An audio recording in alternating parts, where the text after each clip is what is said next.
Hey up everyone, welcome to the Rugby League History channel. I hope that you're all well, you're looking after yourselves and you're staying inside. Tonight's video is going to be my review for the Manly-Warringah Seagulls, their 2020 season. I've already done reviews of Brisbane, North Queensland and Canterbury. I'm doing reviews from the 16th place team up to the 1st place team. Obviously I can't do 1 down to 16 because the other teams are still playing.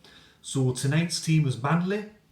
Now they finished 13th this year with a record of 7 wins and 13 losses. In their last 10 matches they were 2 wins and 8 losses, and they had a points differential of minus 134. Now going into the year I picked Manly in my top 8. I picked them to come 6th. They were in a lot of other people's top 8s. I know that Nick from Australia tipped them to win the premiership. And I think a few other people tipped them to do really well. I remember one of the other experts tipped them to win the premiership. But we're going to go into their season now. And it kicked off against Melbourne. So they lost their opening match of the year against Melbourne. And that was at Brookfield Oval. And then in round 2, just before the COVID hit, they beat Eastern Suburbs 9 points to 8. And I was really impressed with them in that game. I thought that they did really well, and I always remember Tom Trbojevic knocking the ball out of, I think it was Luke Keary's hand, for to actually pretty much win the game for Manly.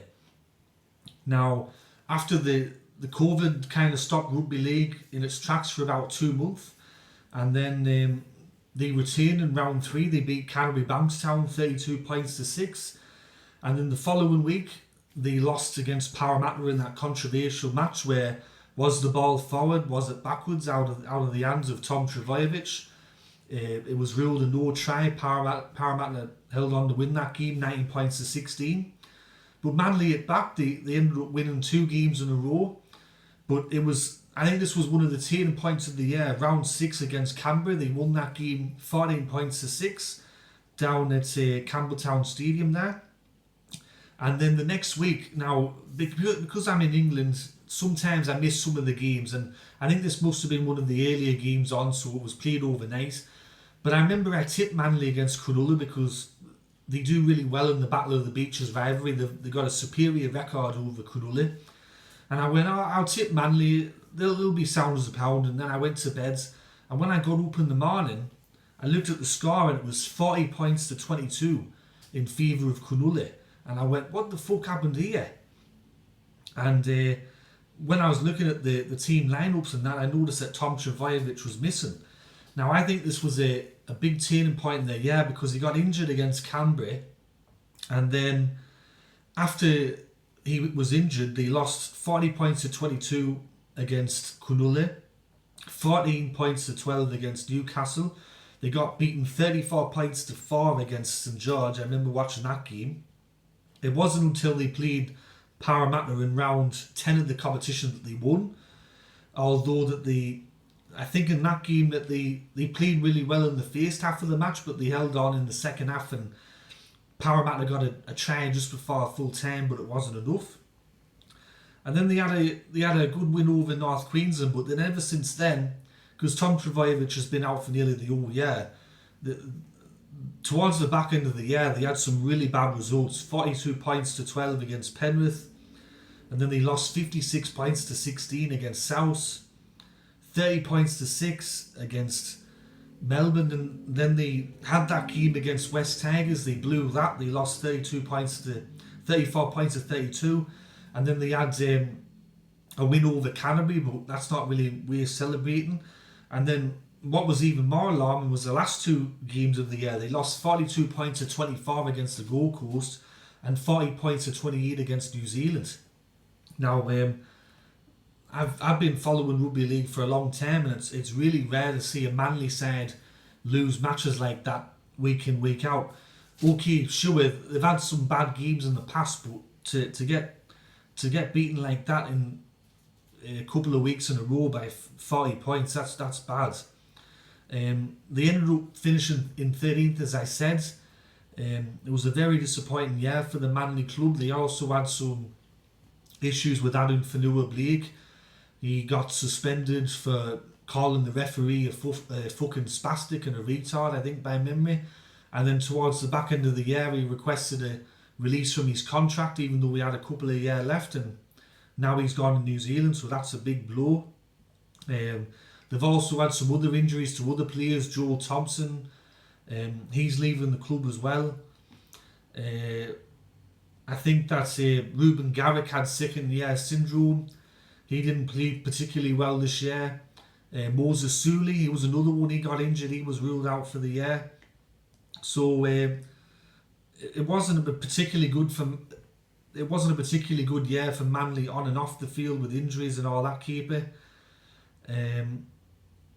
They also, before the year began, they had the thing with Manazi Fanu. He might be going to the Nick, because I've read some of the things that he's done or alleged to have done, and it doesn't look very good. So in his place they had Danny Levi, but I don't think that Danny Levi really offered much, and he's been released by the club. Now looking at the players this year that have played for the majority of the year, you could see that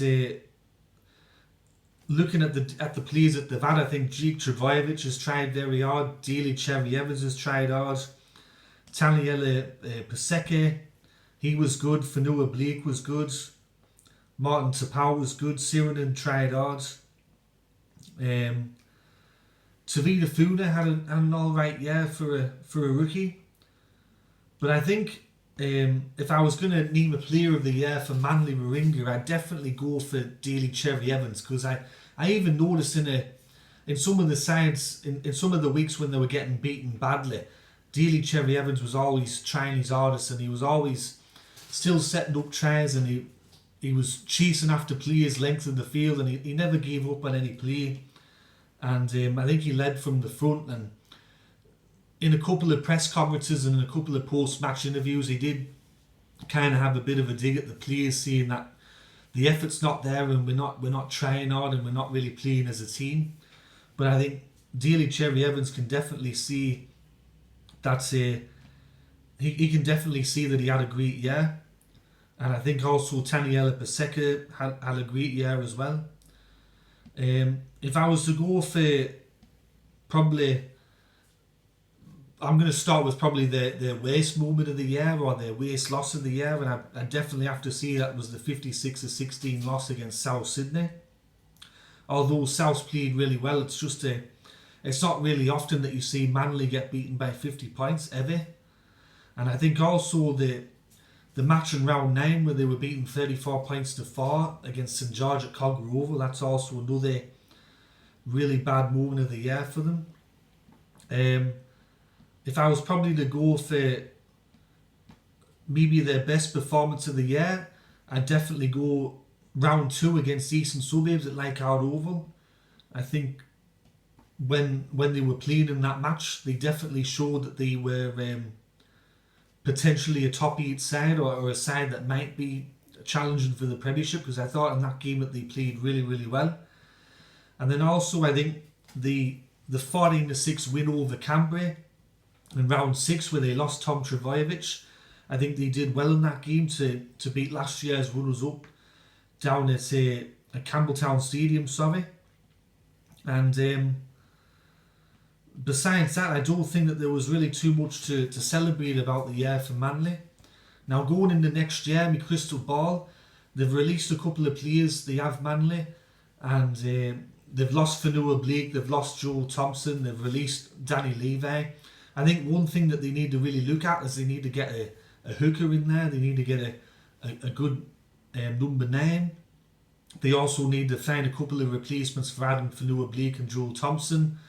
They might have to go into the market and find a couple of maybe more established back players, or maybe a couple of centres or wingers, because I think going into the future, players like George Tufua and Tom Trbojevic, they are injury prone, so they're going to have to maybe invest in some backup players for those players, or they're going to have to look at maybe getting some centres or wingers in there.